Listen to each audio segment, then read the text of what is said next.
From ABC, this is World News Tonight with Peter Jennings. Good evening. The immediate threat to execute American hostage Joseph Cicippio has been suspended by his Lebanese captors. In its place, an implied threat that Cicippio may still be killed if Israel does not meet the kidnappers' latest demands. This afternoon, the Revolutionary Justice Organization released a photograph of Joseph Cicippio and a statement which read, "Out of respect for the intervention of parties and states with whom America pleaded to mediate and stop the execution, we declare the freezing of the death sentence and its substitution with an initiative." In this case, initiative means a list of demands. The kidnappers continue to insist that the Israelis return the Shiite religious leader they kidnapped last Friday, Sheikh Abdul Karim Obeid. But now Cicippio's captors also want an unspecified number of Palestinians and Lebanese held in Israel released as well. The statement warns that if the demands are not met within days, the initiative would be canceled. The clear implication is that once again Cicippio's life would be on the line. In the war of nerves in which hostages are pawns, doubt continues to be a powerful weapon. The kidnappers are trying hard to manipulate public opinion. This morning, when the Revolutionary Justice Organization announced a 4-hour delay of the so-called deadline for the Israelis to release Obeid, they released a videotape appeal by the 58-year-old hostage. In such a situation, a hostage is under unimaginable pressure. His kidnappers clearly direct him to say what they want. Cicippio appealed for his life. I appeal to each person having honor who can move to release Sheikh Abdul Karim Obeid. Don't be late, because they are very serious to hang us. And the period becomes very soon, and the hour is very little. So for the moment, there was a sense of relief in so many places. At the Cicippio family home in Pennsylvania, his brother. We have just been told that the execution has been put on hold. And of course, this is very good news to the Cicippio family. No one except those directly involved can be absolutely certain why this process was suddenly put on hold. Did the Iranians make a difference? Did the American approach to Iran or to Syria make a difference? There are many signals. But how to read the political body language? The new Iranian president, as of today, Hashemi Rafsanjani, is getting a lot of the credit. ABC's Jerry King is monitoring events from Damascus. Middle East sources tell ABC News it was Hashemi Rafsanjani who forced the hostage takers to suspend the death sentence on Cicippio. Rafsanjani was sworn in as Iran's new president only this morning. According to the sources, he used his first day in office to strong-arm the leaders of the pro-Iranian Hezbollah, or Party of God, who were meeting here in the Iranian embassy in Damascus today. After the death of the Ayatollah Khomeini, Iran's ability to influence the pro-Iranian groups in Lebanon was in doubt. The pragmatic Rafsanjani may have answered that question, and by acting on the American plea for help with the hostages, he may have shown the hardliners he will not let Iran remain an international pariah. All day there were signals Cicippio might get a reprieve. In Lebanon, UN envoy Marek Goulding met with Islamic leaders and diplomats. Everyone I spoke to said that they were against hostage-taking and in favor of the release of all hostages, including, of course, hostages held by others. After Goulding met with Sheikh Fadlallah, Hezbollah's spiritual leader told United Press International he did not think Cicippio would be executed. And the Iranian news agency had sounded uncharacteristically conciliatory. It spoke of the possibility of a round of good faith negotiations by the countries involved with the hostages. All of which has raised a new question and new hopes. Could the freeze on Cicippio's execution lead to talks aimed at freeing all the hostages in Lebanon and elsewhere in the Middle East? Jerry King, ABC News, Damascus. Well, that same question is very much on people's minds at the White House. Do today's events in the Middle East even hint at a political solution which might free the hostages? Here's ABC's Britt Hume. The only public glimpses of the president today were White House photos of his lunch with the vice president, a meeting with Drug Policy Director Bennett, and a picture session with leaders of the Sons of Italy. Spokesman Marlon Fitzwater said the president was notified of the freeze on Cicippio's sentence by National Security aide Bob Gates, who had found out from news reports. Fitzwater said Mr. Bush was, quote, pleased but still concerned for the remaining hostages. As for the cause of the Cicippio reprieve, he said, quote, we don't really know what went into this. From the State Department, meanwhile, a denial the U.S. had tacitly approved Israel's proposed swap of its captured sheikh for Israeli and U.S. hostages. But it was clear the U.S. hadn't disapproved either, despite its policy against such deals. Israel, as a sovereign state, has a different policy. As a result of these differing policy approaches, the United States can neither concur in nor object to the proposed action. That, of course, lets the U.S. have it both ways, opposing hostage swaps, yet getting the benefits of one if a U.S. ally can pull one off. It is hard to imagine the Bush administration standing in the way if Israel can get American hostages back in exchange for a reputed terrorist. Peter?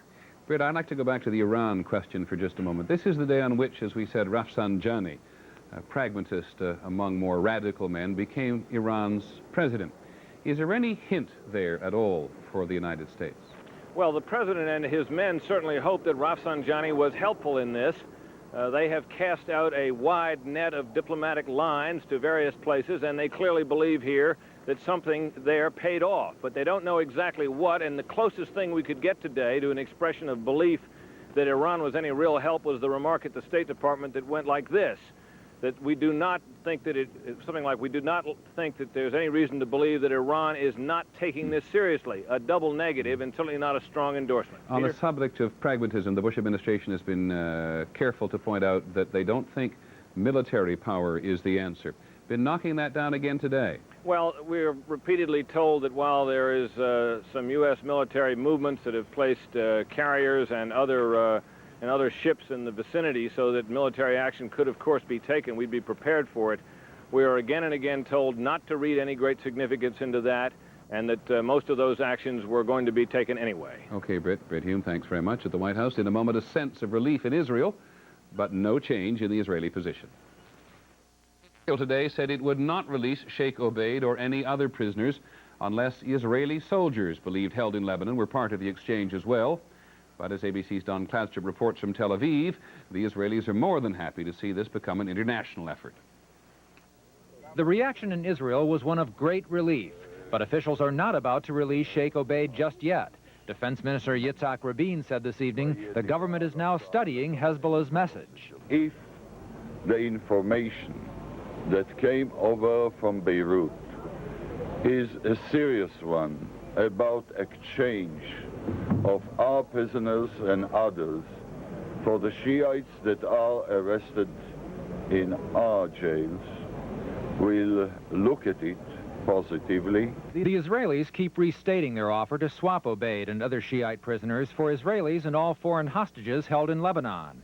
The strategy seems to be keep Obaid in custody, convince Hezbollah he's giving valuable information, and force Hezbollah to deal.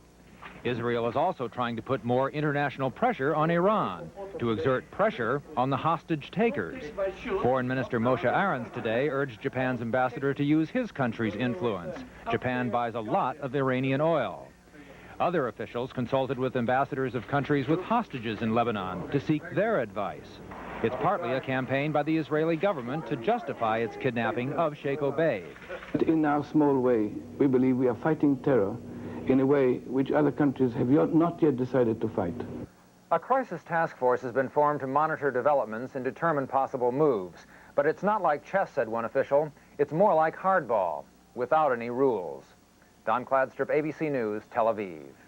As is so often the case in Lebanon, so much of what is happening is shrouded in mystery.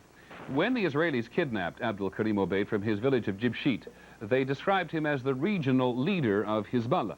The pro-Iranian Lebanese movement tried to turn Lebanon into an Islamic republic. The Israelis say he's the mastermind behind the kidnapping of Colonel William Higgins. He is, they say, a big fish, a valuable property. In Lebanon, however, his reputation is neither so large nor so obvious. Other Shiites say that when Colonel Higgins was captured, he was kept for a night in Obaid's house until he could be spirited away to Beirut. It may be that Obaid operates deeply in the shadows, but many Lebanese, when asked to identify major Shiite leaders, do not mention Obaid. He's been described by some as merely a cheerleader in the struggle against Israel.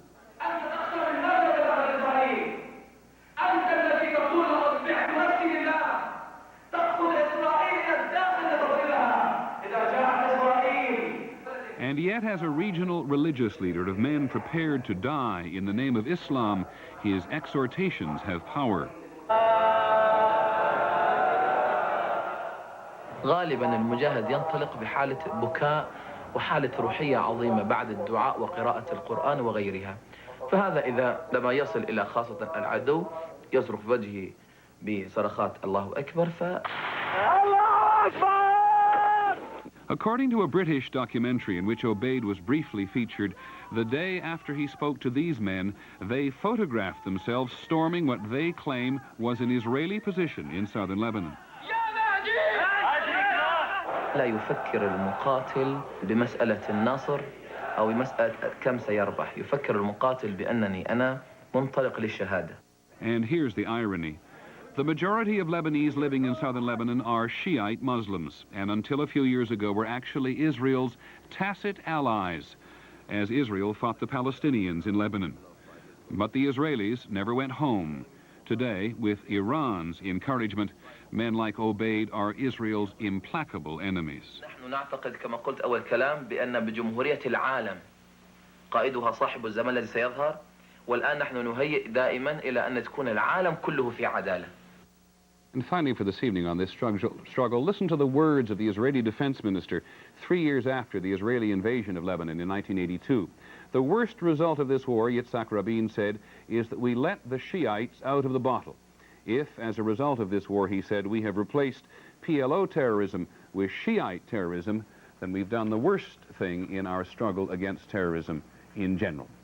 By the way, later this evening on the premiere of the ABC News primetime program, live at 10 o'clock, 9 Central Time, Sam Donaldson and Diane Sawyer will examine some of the possibilities and the risks facing the U.S. were the Bush administration to actually try rescuing the hostages. In a moment, the rest of the day's news, including a new report on just how widespread illegal drugs are in America. And also on the broadcast tonight, pro-choice forces claiming victory in the House of Representatives vote on abortion. And finally, cutting wood the old-fashioned way, just for the fun of it.